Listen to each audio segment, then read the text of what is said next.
Hello children, today we are going to start a new chapter, Socialism in Europe and the Russian Revolution. After watching this video, you will be able to understand that what were the various schools of thought that were present in Europe in 18th, 19th and 20th century. Other than that, you will be able to understand that what was the political, social and economic condition of Russia which led to the Russian Revolution. So let's start. The French Revolution opened up possibility of creating a dramatic change in the way in which society was structured. After the revolution, it seemed possible to change the society and the economic structure. In many parts of the world, including Europe and Asia, new ideas about individual rights and who controls social power began to be discussed.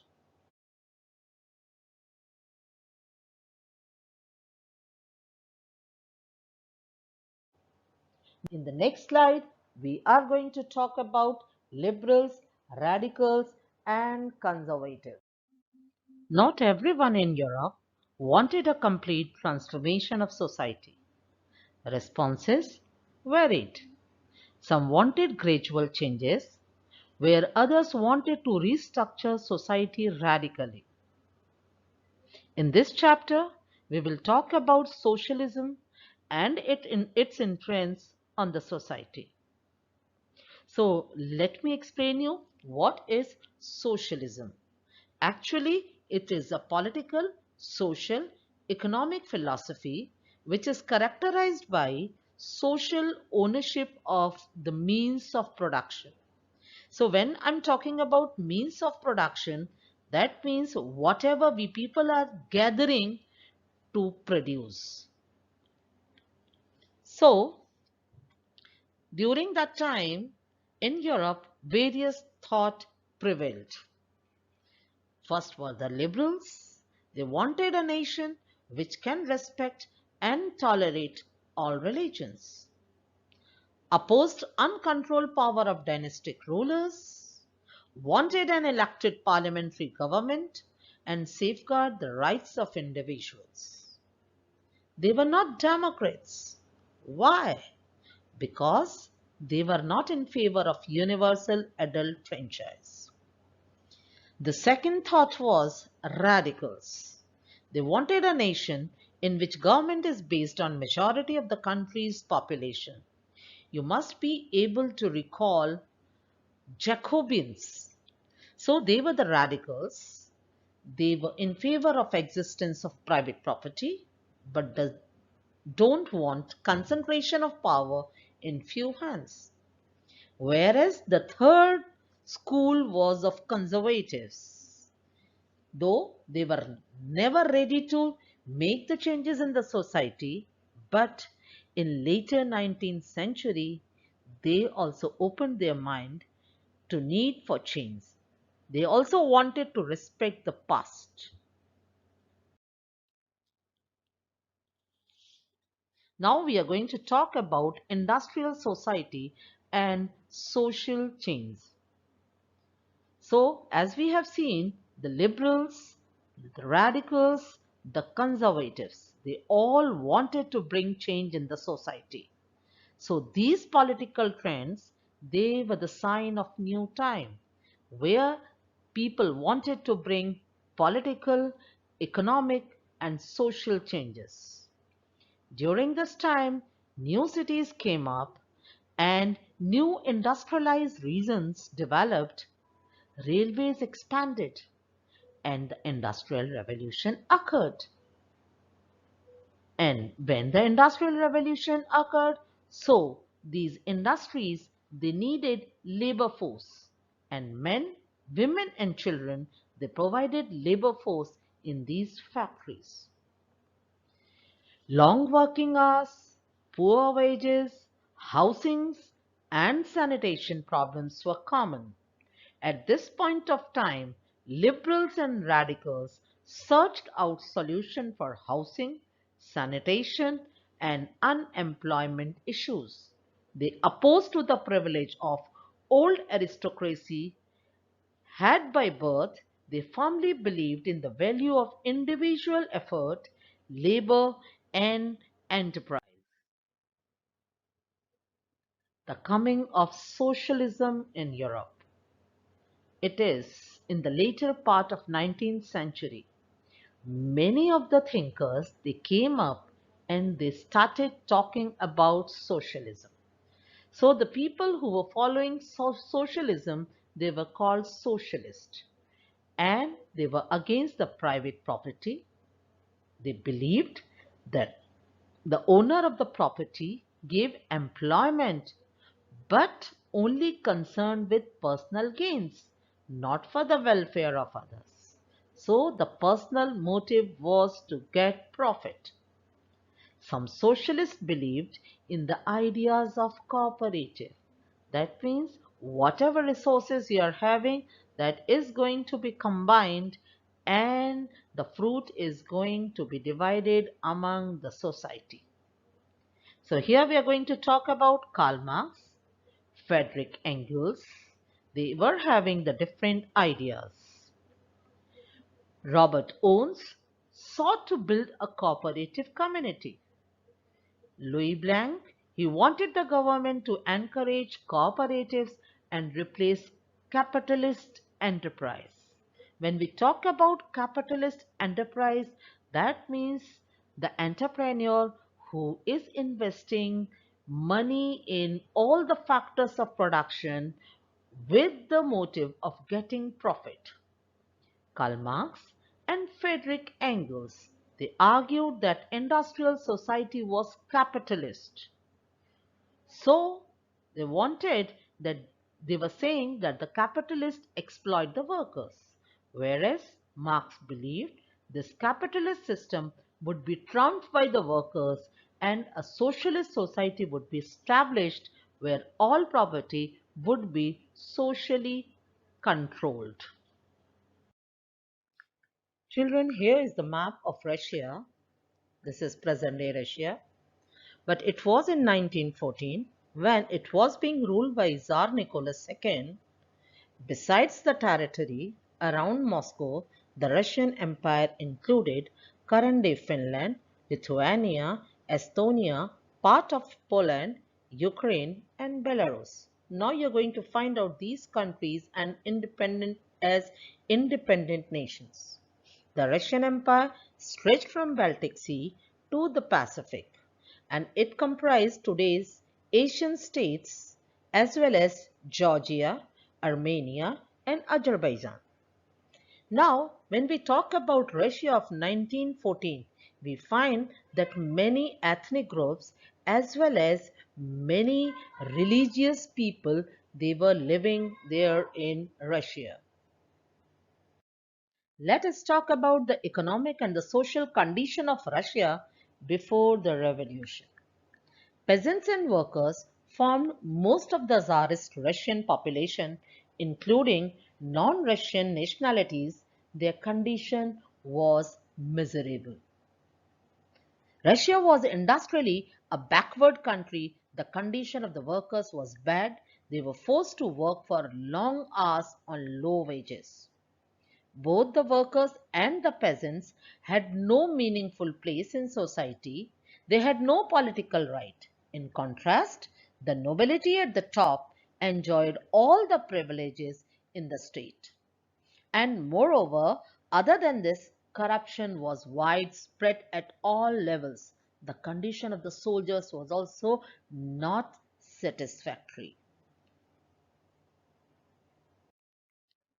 As we have seen that many of the industries they were coming up, so the government was responsible that factories should provide minimum wages and the number of working hours. But as it was owned by capitalists, so the working hours increased to 15 hours.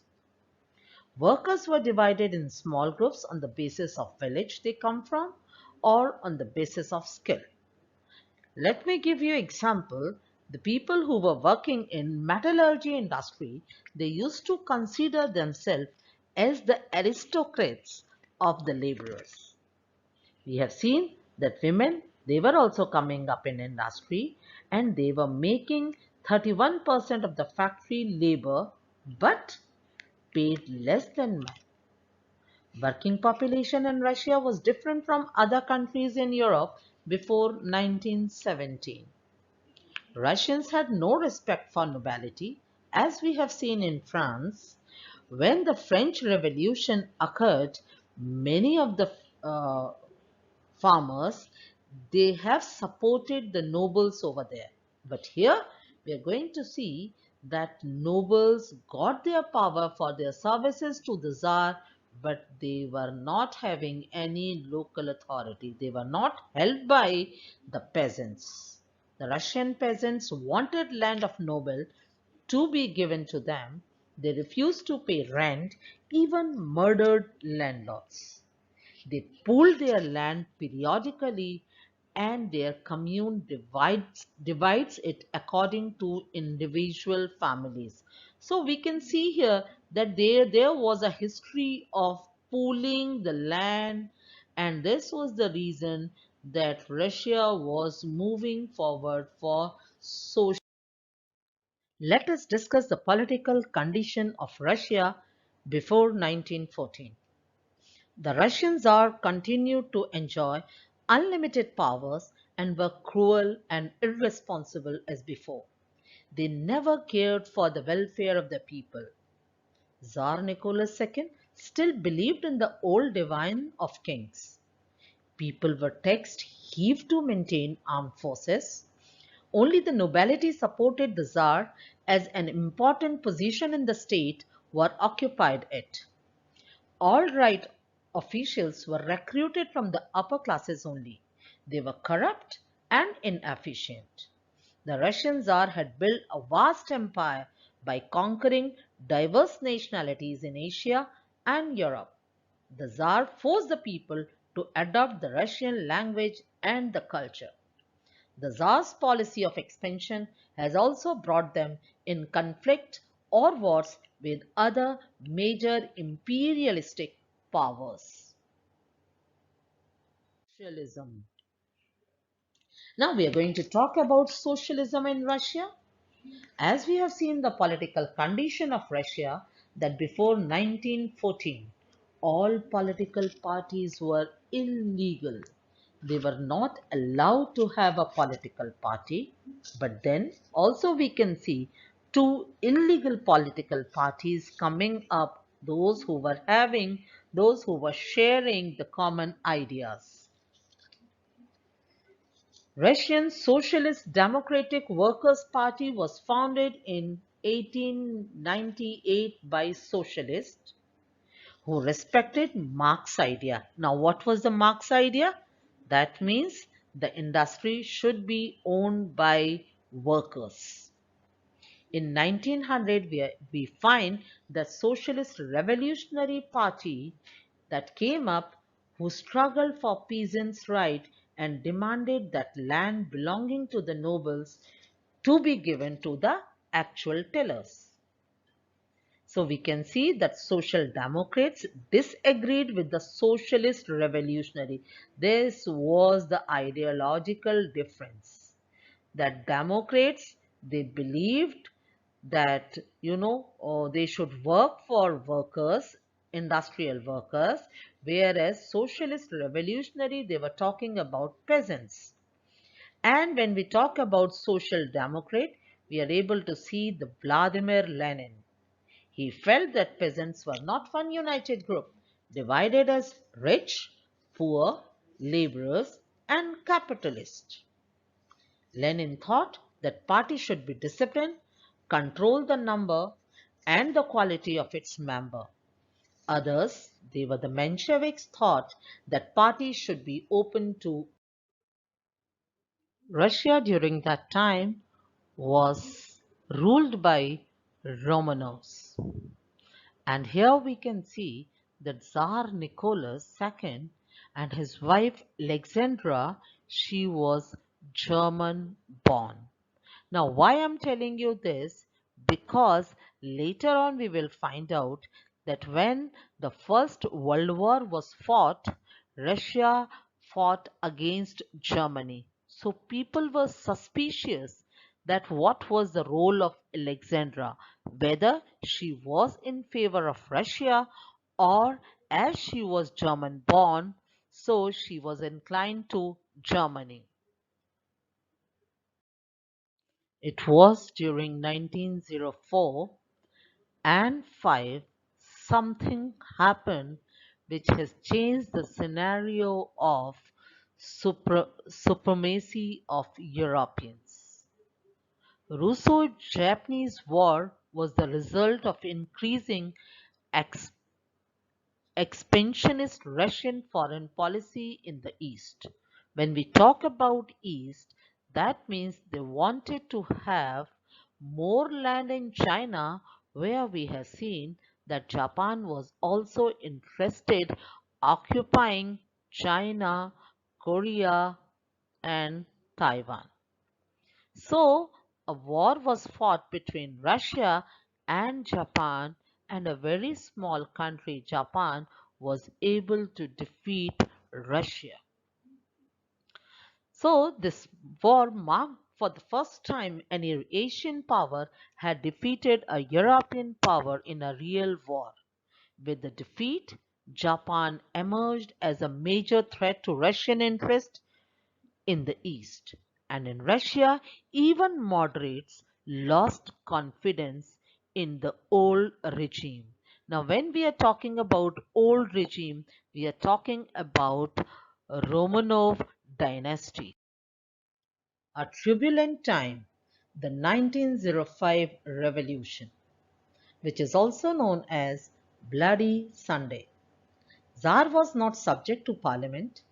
Liberals, Social Democrats, and Socialist revolutionaries worked with peasants and workers during the revolution of 1905 to demand a constitution.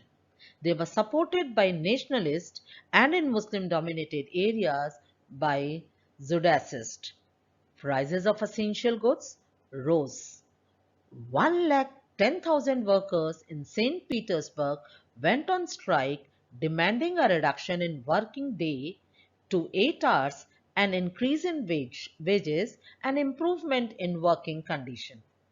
On January 9, 1905, a body of peaceful workers led by Father Gapon with their wife and children were fired at St. Petersburg. They were on their way to present a petition to the Tsar. Over a thousands of them were killed and many were wounded in the firing. This day came to be known as Bloody Sunday as the massacre had taken place on Sunday. But this day was the dress rehearsal of Russian Revolution. The incident of Bloody Sunday caused widespread disturbances all over Russia. Strikes took place in many Russian towns. Mutinies and rebellions broke out in the navy and the army. Forced by the revolution, Tsar issued a manifesto. In October 1905, he promised to grant freedom of speech, press, and assembly, and a new constitutional body was set up which was called Duma. 1. We can see the newspaper clipping here which is talking about the Bloody Sunday.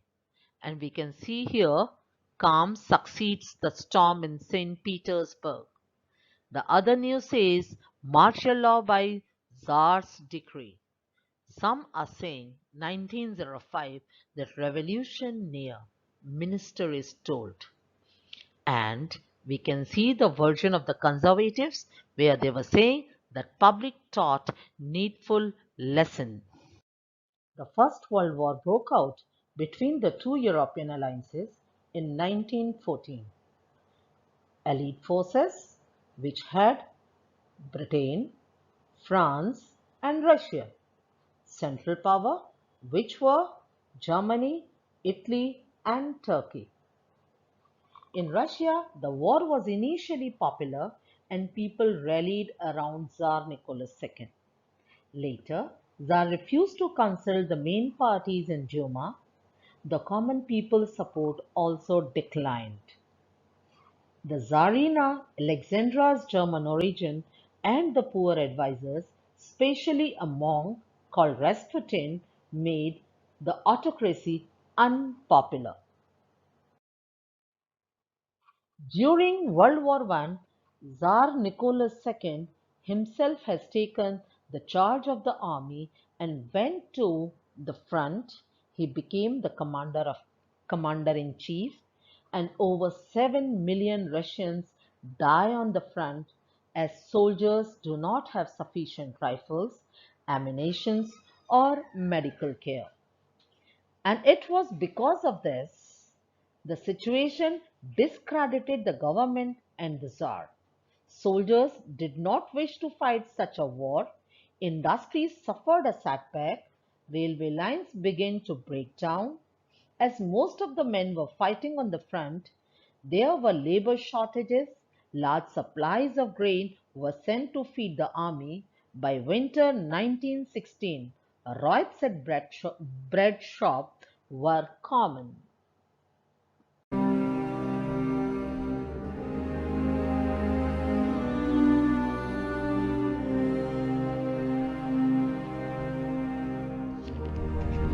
In 1894, Nicholas II became ruler of a Russian empire that stretched from the Baltic to the Pacific, inhabited by 126 million people from 194 ethnic groups.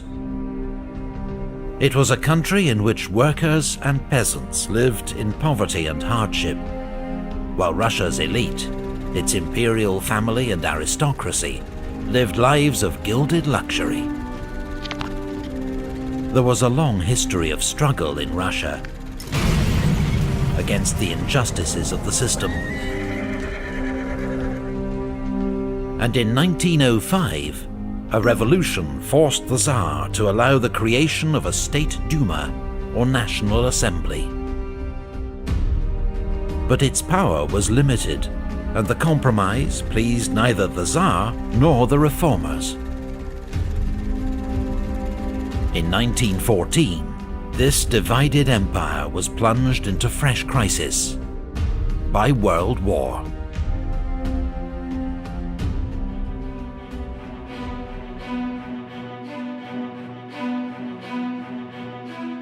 World War I was a disaster for Tsarist Russia. At the front, the country suffered a series of devastating defeats, while at home there were food shortages and economic chaos. The Tsar was held responsible for the crisis. After all, he was now the army's commander-in-chief, and he was standing in the way of government reform. His German-born wife, Empress Alexandra, was even thought to be supporting Germany, while the entire family was said to have fallen under the spell of a Siberian mystic and faith healer, Grigory Rasputin. In December 1916, Rasputin was murdered by Russian aristocrats, possibly with the help of British secret agents, both groups determined to end his influence over the Tsar. But in the eyes of many, the damage had already been done.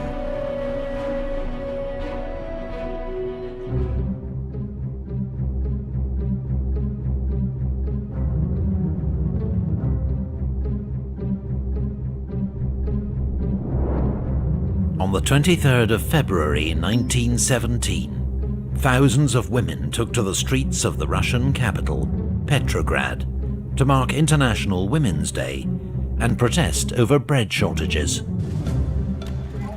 The next day, they were joined on the streets by workers and students carrying placards that read, "Down with the Tsar." Troops ordered to put down the disorder mutinied and joined the protesters instead.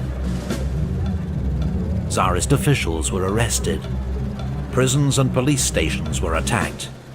emblems of Tsarist rule smashed and burned.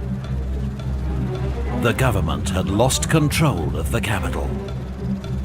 The Tsar was told by his ministers that order could only be restored and Russia saved from military defeat if he gave up power. So, on the 2nd of March, Nicholas agreed to abdicate. In just 10 days, 300 years of Romanov rule had come to an end.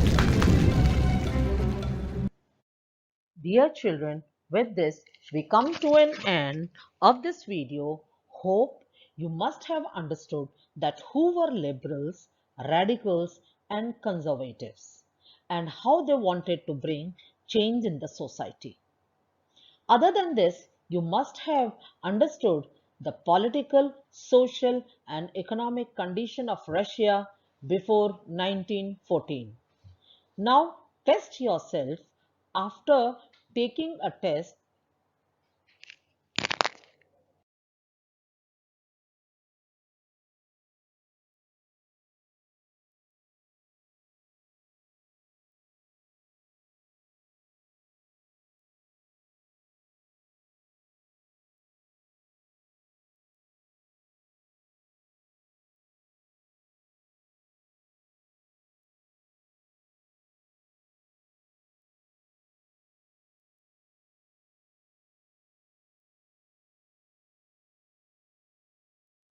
children, I hope that you must have answered all the questions. If it was not being done, don't get disheartened. Revisit the video and try to complete it. Thank you.